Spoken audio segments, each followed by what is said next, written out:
we get the work done? How do we plan the homeschool year?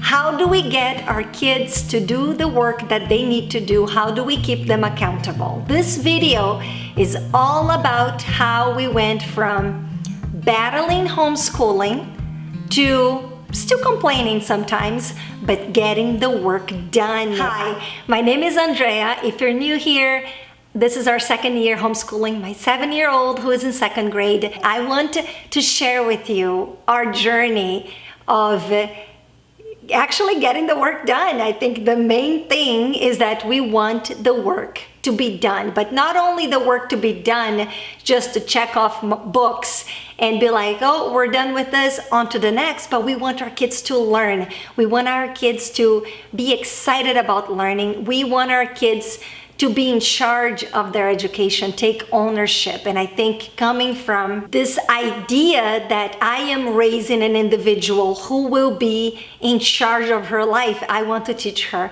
to be the boss of her life. I want her to know that with freedom comes responsibilities and that we are learning about responsibilities. First, before I show you our system, I want to tell you that I do not plan lesson by lesson, subject by subject. I have a rough idea of how long it's going to take to be done with a book. And I'm hoping that we are not going to be rushing one book after the next. I've mentioned here before, I want my daughter to learn as much as possible and to retain the information and to really know things and to be exposed to a variety of subjects. We do have quite a bit of a list of things that she's currently studying. And so we just move on at her pace. I have a rule that we only advance once we have learned. So if she's not getting it, we slow down, we review, and then we keep moving forward. So I can't really plan the year. She will only advance if she has mastered. So all I can do is to write down on my planner as we complete the subjects. Also on my next video, I will show you my organizational system, how I keep all of her homeschool material in one nice tidy area. She knows where her books are, nothing gets lost. I have a system of organizing the classes where she's at, and everything is very visual because I am a very visual person, so I need that. I need to know where we're at just by looking at the material. I don't have to open my planner to see where we're at. I look at the book and I know where we are. So this is gonna be the next video. For today, this is our planner this week. This is what we got done. You won't be able to read. My handwriting is crazy. I started doing the little evaluation. So what I do is I have a planner. I have a planner where I keep track of everything that she's studying and getting done, what she's learning, what she's not learning. And then I have a flow, a schedule. And this is what I wanted to show you because you see the colors. I will explain it to you. Before I get to here, let me finish up the planner. How do I plan the lessons? I do not. I write down as we complete them. So as she completes a lesson, I put it down. So here, for example, on Monday, I threw a baby shower for my stepdaughter, so it was in the middle of this crazy day with a baby shower. In the early afternoon, we got done with math, Singapore math. So I just write down math, 2A exercise 7 plus video lesson plus intensive practice. And then I write Poodle, chapter 2. We listened and discussed 2 sentences.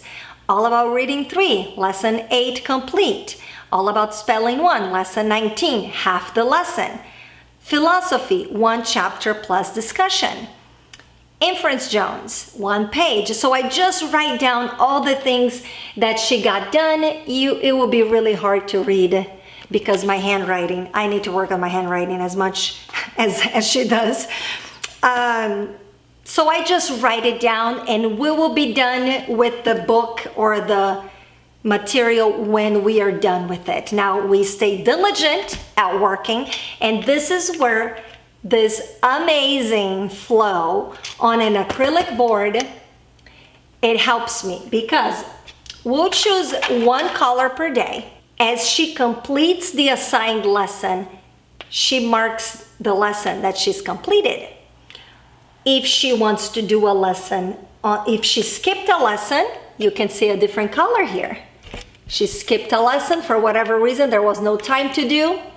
She did it, you see the color, the same color here is the same color here.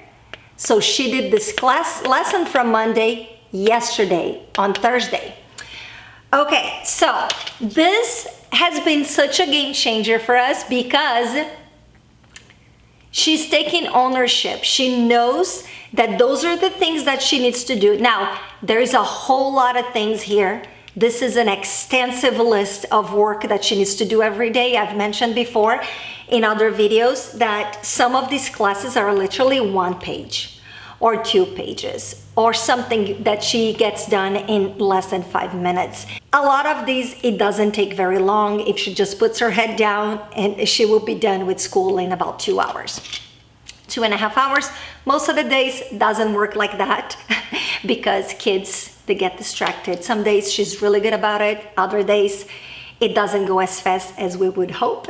But this is what I really wanted to share with you. We had a play date at noon today, so we only got to do this much work, and she even caught up on something from yesterday that she didn't do. So you see, Friday was purple, and she did all this work. The main thing that I need to get done is core subjects. So we have to do language arts and math. Those are the main things. And then she has outsourced science classes on Thursday and on Friday. So she does marine biology on Thursday and science for 2nd grade on Friday. So those are non-negotiable. She has to get done language arts, math, and her outsourced classes. She needs to get those done. If she gets those done, I'm satisfied with that, but we are going for most of this done so we can move forward, so we can advance, right? And her doing this, her seeing how much she's accomplishing is making her want to accomplish more.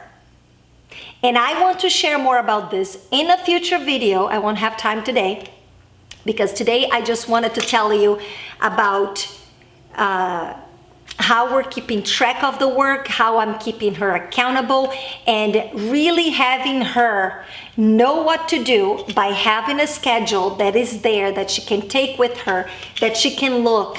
It's up here where she can see, and she literally takes it to the table or to the whatever she's working at. Sometimes it's on the floor here, sometimes it's on the island. She can see what needs to be done. She can choose where she wants to work on first. Now, giving her options, that is limited when it comes to core subjects. She has the option to choose whether she wants to do math or poodle or all about reading. She can choose, or all about spelling. She can choose between those. I usually give her 2 options. Do you want to do math or you want to do poodle? And then she will choose whatever she'll choose. And then the next one's gonna be the one she didn't choose. Because I want her to do the heaviest classes first while she has the stamina. If I just let her do the fun things at first, then she will start using up that stamina, and then when it's time to really focus and do the math, for example, she will be dragging. So I've learned my lesson: start with math or start with a core class, which would be, as I said, all about reading, all about spelling, poodle or math. But I personally would like her to always pick math first to get that out of the way, because that's always been kind of like our Achilles heel.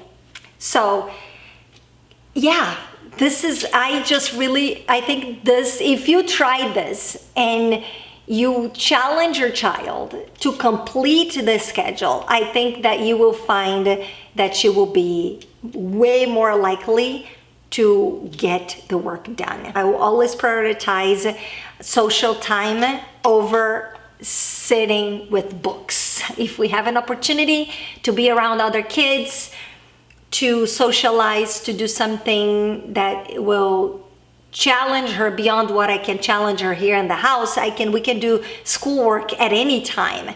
And sometimes social opportunities aren't always available. My goal for this 2025-2026 year is really to focus on the social aspect of my daughter's education, because the books, the guidance, the resources, the extracurricular activities, everything is perfectly lined up. And starting classical conversations again next week is going to be amazing. It's like I was talking to my friend. I told her, I like the homeopathic doses of a structured school setting socialization. So classical conversations, it's just perfect for us in that sense, because it's the same kids that she's seen last year, and she's gonna be playing with them again and studying with them and learning from each other and all those dynamics that you get from a school setting, but without it being every day, all day. And I am there to watch, to see what's going on, and not in a like I'm gonna hover over you and your friends, but as in like, let's observe what the environment has to offer, how she's handling and dealing with things, and then we have opportunities to talk about it later. Anyways, this is not a video about socialization, but I guess I just kind of went there. I really wanted to share with you, and there's more that I want to share with you. Strategies that I have been using to get my daughter motivated, to get her to complain less, to whine less, to get the work done faster or more focused. And not faster, because there is that. Sometimes she wants to do it too fast, and then she gets a lot of answers wrong because she's just in a hurry to finish. That's not what we're going for. We're going for a diligence. We're going for your best effort. We're going for excellence. We're working for exemplary work, right? That's what we're going for. And I have a bunch of systems that I started to implement. And as I work with them and as I see them giving positive returns, I will share with you. I don't have a whole lot to share right now because we're in the trial stages, but I am just really excited about everything that I have been doing.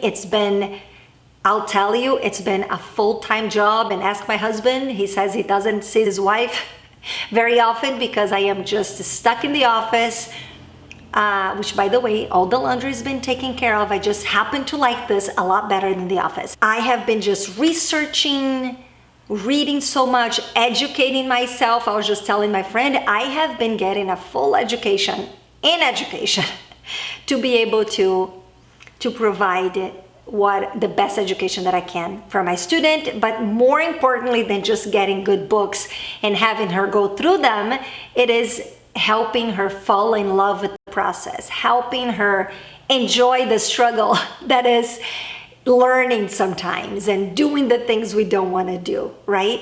And loving her and connecting with her and making her do chores and all the things that are going to turn her into a human that is truly confident, because confidence doesn't come from positive affirmations. It doesn't come from me telling her that she's amazing.